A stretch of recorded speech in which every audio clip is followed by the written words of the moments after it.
Hello and welcome to another Tales from the Campfire. And today with us we got the one, the only, the amazing Pythro here with us at the campfire. Hello, No. Pythro. Hello. So how are you doing? Um, fine. I was here before you, so I mean, That is true. I think I'm all right. That is true. We actually ran late for this one. Pythro yelled at me, so I had to get on I as did quickly not as. yell. He definitely I yelled at me. I all I said was, "Did you forget something?" Which you apparently did. That is passive aggressive, you know. No, it's not. Not passive It's aggressive. very passive aggressive. Like, did you I forget thought it was a something? gentle reminder. It was, and I appreciate that. So, Pythro, you have been with us for some time on Interruns. When did you join Interruns?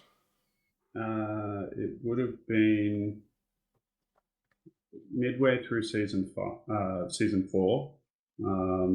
We had the Halloween building competition, and also the live stream weekend before that. And I'd been invited to join the live stream weekend, the before the Halloween one, and sort of kind of just hung around. Like I wasn't unwhitelisted, um, and so I'd just pop on occasionally, and then I was there for the Halloween thing, did a build, and then ended up going through the process of applying, but it was more like a formality, and then I was there. So yeah, That is I'm not, I'm awesome. not, I'm not an old face when it comes to interrounds, but I'm not one of the newbies now. No, you're definitely not one of the newbies, but that's amazing, and we have loved every minute having you here on the server. That's for sure. So what have you been doing throughout season five? Because it's been As over a in month this. so far. Oh right. Um, well, I the first thing I did, weirdly enough, was actually set up some breeze farms. um, because on launch night, I found a trial chamber with Jurassics, um, and it had three breeze spawners in it, and I'm like, yeah, sure, okay, I'll set that up. And then my focus for the next couple of weeks, aside from trying to gear up as best I could, was try to get all of the loot possible from trial chambers to then set up a shop. And well, I've set up Breezy's Easy Escape now, and I'm selling all trial chamber goods, and it was a big thing. And then I'm like, right, should probably get back to building the starter house, which I did finish. Um, and it looks all right. It's nothing flash, but it'll do. It will do. Um, yeah. What else have I done? I found my area to build my mega base. It's in a mostly jungle edge, sparse jungle biome, and I'm turning it into a desert because, of course, I am. Um, and so that's a big project, but I've barely done any actual building there yet. It's mostly been setting up farms and replacing the grass with sand and chopping trees.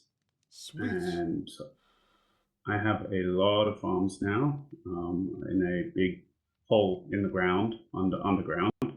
Um, and when the Nether opened, I built a Hogland farm, and oh yeah, also got onto the roof as soon as I could. And I have set up a second shop now, selling cooked pork chops, and leather.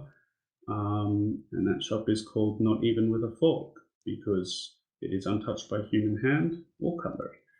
Yeah, The Cop Golem handles it all. yeah, I saw that. It looks super cool, both from the outside and the inside, and the little copper golem going around, and you put your diamond, he put your food into what was it, a shelf? It come out into a shelf and you pick it up from there. Yeah, yeah. The redstone design was inspired by Azumaboyd on Hermitcraft, who earlier this season made a copper golem statue shop within his base rather than within their shopping district. And basically, I'm like, yeah, I want to do that because that makes sense with the whole like can't touch this fork, not even with a fork sort of thing. Um, I needed a little bit of help from Jurassics to figure out some of the logic because we'd discovered some edge cases with the redstone, and we knew that if we didn't solve those, people would break the redstone.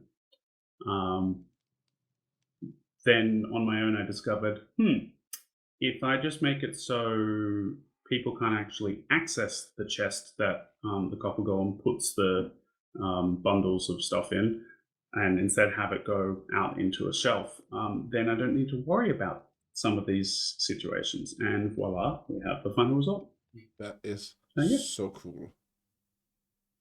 Has there been any interesting funny moments from streams or YouTube? I forgot if you make YouTube, but has there been No, I any? haven't been streaming this year basically because I've had computer issues and I'm going to be getting a new computer soon. But I did record launch night, and well, I mentioned the trial chamber with Jurassics. So you know how there are some traps in the trial chambers? Yes, we found out that hard way with Snow. He fell into a dripstone trap. Dead. Yes, you mean the one on the spiral stairs? Yes. Yes. Well, I discovered one of those in that trial chamber, and it's not that I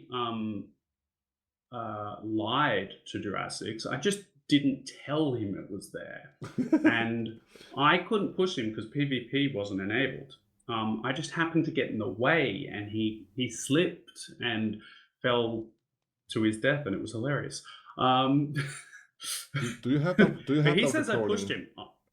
He recorded it. I recorded it. He's already put it up in his YouTube video. Okay. But he says I pushed him. I would like the record to state that I physically could not push him because PvP was not enabled. So I mean, that's the you know, same with but that's the same with Enzyme. He pushed me while I was on a horse, and I flew off the edge and just died in the tree. So oh, I see. You're throwing Enzyme under the bus here. yes. See, I don't know. I don't know. You don't know. Oh, god dang it. I mean, you do have a habit of falling off things, so I yeah. do. It's true.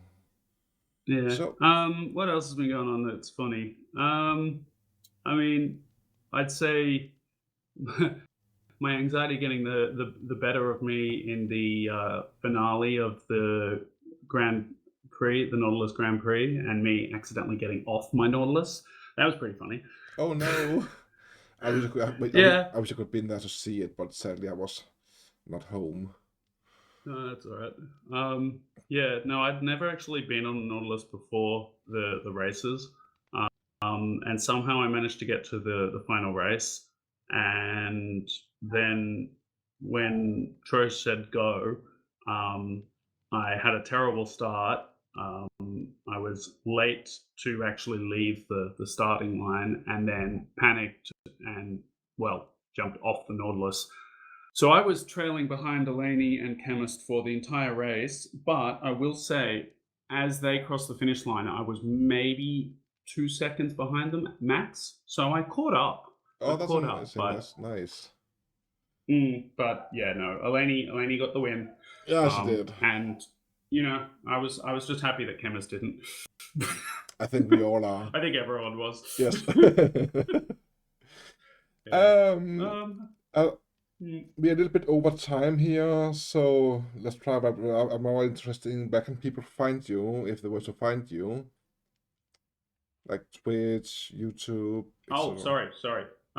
Yeah, people can find me on Twitch, Pythro was, on YouTube, same thing. I have a link tree. Yeah, and I don't know, I have merch and a Discord server. Yeah. Hoping to get back to streaming potentially late June, early July, if I can get a computer by then. That would be amazing. And there will be a link in the end of the video to Pythro's channel so you guys can watch him and follow him. So, Appreciate it. Pythro, thank you so much for joining for this one. And again, I'm sorry I ran late. That's fine. It won't happen again, Fine. hopefully. So, All but good. have a good time and see you around. Bye bye. Okay. Bye bye.